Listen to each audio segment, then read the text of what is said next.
We know that engagement with social media and our cell phones releases a chemical called dopamine. That's why when you get a text, it feels good, right? So, you know, we've all had it where you're feeling a little bit down or feeling a bit lonely, and so you send out 10 texts to 10 friends, you know, hi, hi, hi, hi, hi, because it feels good when you get a response, right? Right? It's why we count the likes. It's why we go back 10 times to see if my Instagram is growing slower. Did I do something wrong? Do they not like me anymore? Right? The trauma for young kids to be unfriended, right? Because we know when you get a hit of dopamine, which feels good. It's why we like it. It's why we keep going back to it. Dopamine is the exact same chemical that makes us feel good when we smoke, when we drink, and when we gamble. In other words, it's highly, highly addictive, right?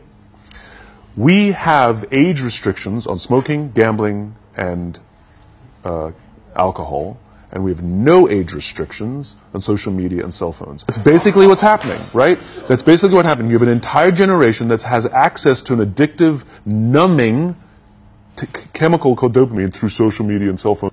What's happening is because we're allowing unfettered access to these dopamine-producing devices and media, basically it's becoming hardwired, and what we're seeing is as they grow older, too many kids don't know how to form deep, meaningful relationships.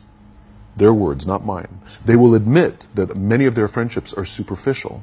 They will admit that their friends, that they don't count on their friends, they don't rely on their friends, they have fun with their friends, but they also know that their friends will cancel on them if something better comes along. Deep, meaningful relationships are not there because they never practice the skill set, and worse, they don't have the coping mechanisms to deal with stress. So when significant stress starts to show up in their lives, they're not turning to a person, they're turning to a device, they're turning to social media, they're turning to these things which offer temporary relief. We know, the science is clear, we know that people who spend more time on Facebook suffer higher rates of depression than people who spend less time on Facebook, right?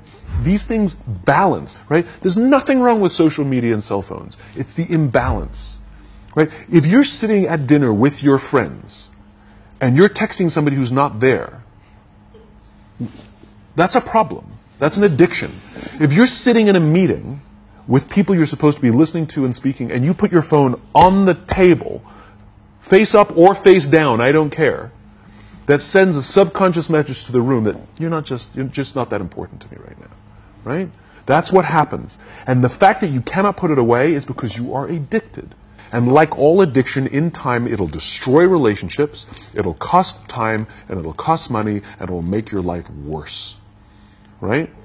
And so it's like an alcoholic. The reason you take the alcohol out of the house is because we cannot trust our willpower. We're just not strong enough. But when you remove the temptation, it actually makes it a lot easier. But if you don't have the phone, you just kind of enjoy the world. There should be no cell phones in conference rooms.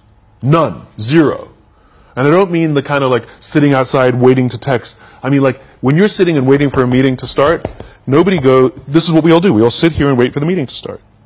Meeting starting? Okay. And we start the meeting. No, that's not how relationships are formed. Remember we talked about it's the little things?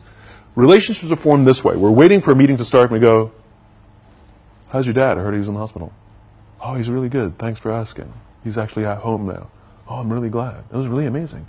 I know, it was really scary for a while. That's how you form relationships. And so what this young generation needs to learn is patience. That some things that really, really matter, like love, or job fulfillment, joy, love of life, self-confidence, a skill set, any of these things, all of these things take time. Sometimes you can expedite pieces of it, but the overall journey is arduous and long and difficult. And if you don't ask for help and learn that skill set, you will fall off the mountain, or you will, the worst case scenario, and we're already seeing it, the worst case scenario is we're seeing an increase in suicide rates, we're seeing an increase in this generation, we're seeing an increase in accidental deaths due to drug overdoses, we're seeing more and more kids drop out of school or take leaves of absence due to depression, unheard of. This is really bad. The best case scenario Those are all bad cases, right? The best case scenario is you'll have an entire population growing up and going through life and just never really finding joy.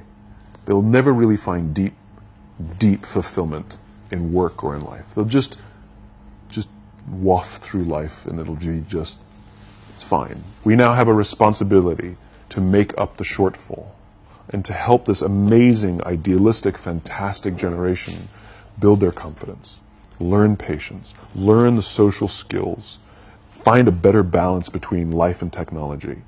Because, quite frankly, it's the right thing to do.